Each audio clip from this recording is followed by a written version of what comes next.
We're here with Bulls coach Tom Thibodeau at the Bulls Media Day. Tom, getting Derrick Rose back, I think to a lot of fans, they think of this as Luke Skywalker gets his lightsaber back. What's it going to be like for you, without putting too much immediate expectation on Derrick, but what's it going to be like to you to have him on the floor for you guys?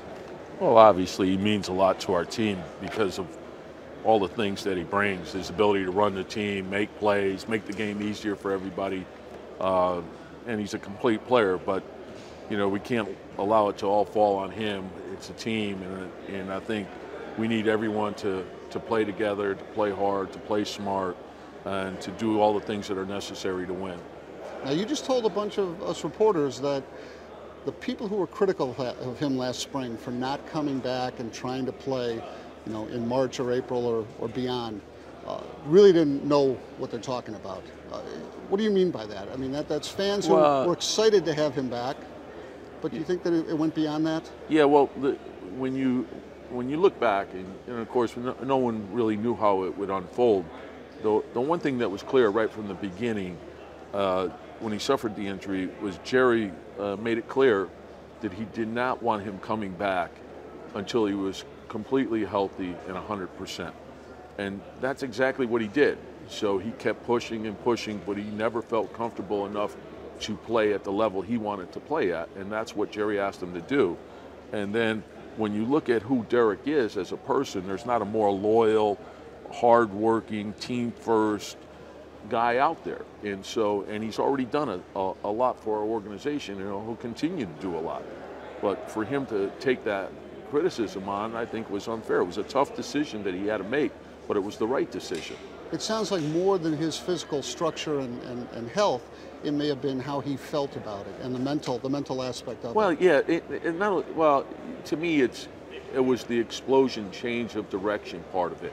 Like, could he play in a game? Maybe, but he couldn't play the way he likes to play and the way he's capable of playing. And for him, his game is very different. It's very explosive, change of direction, things of that nature. So you can't put a player out there like that. And I kept reminding him of what Jerry said, because I didn't want him out there unless he was completely comfortable being out there.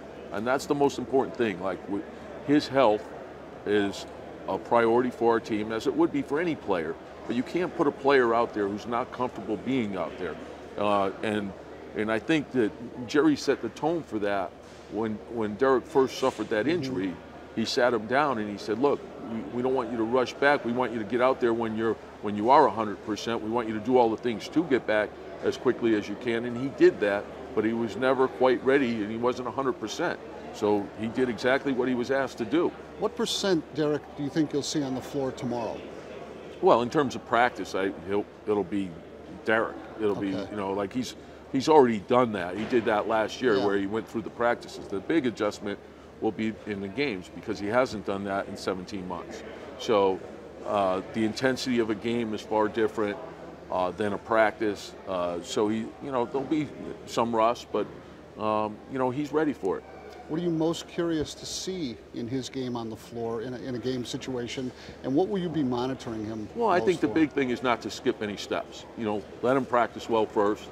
Then, as you would with everyone, and we will do this with all the starters, you have to pace the team. You'll start off, with shorter minutes early on in the preseason, and then work your way up, and then whatever he shows us that he can handle, that's what we'll do. But we're not, to try to speculate as to how many minutes I would be guessing. We'd all be guessing. So, we have to see him out there, see how he responds, and go step by step. There's going to be some rush. He's been out a very long period of time, but I'm very confident that, he'll be fine. To slip in a non-Derrick Rose question, you guys have added some long-distance shooting with Mike Dunleavy, and both your draft picks have range to their shots. What do you think that element can mean for the way you've been playing offense here in Chicago? Well, I think it's huge. I think, obviously we had to improve our three-point shooting. The biggest thing is Derrick's ability to break defenses down and make plays. So those threes are going to be a lot different. I think you'll see Lual's three-point shooting go back up. Jimmy ended up shooting the three very well last year, the second half of the season. Dunleavy's a proven three-point shooter, shoots in the in the low 40s, and also can make plays.